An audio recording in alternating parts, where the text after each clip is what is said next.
ভৰি চাৰিখান সঁচা নাক দুটা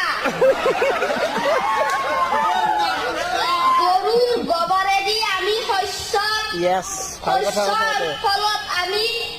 বহুত সাৰ হয় সেইকাৰণে আমাৰ শস্যবোৰ কিছুমান বেছি সাৰ পালে মৰি যায় কিছুমান ঠিকে থাকিলে ভালে হয় বিক্ৰী কৰিব পাৰি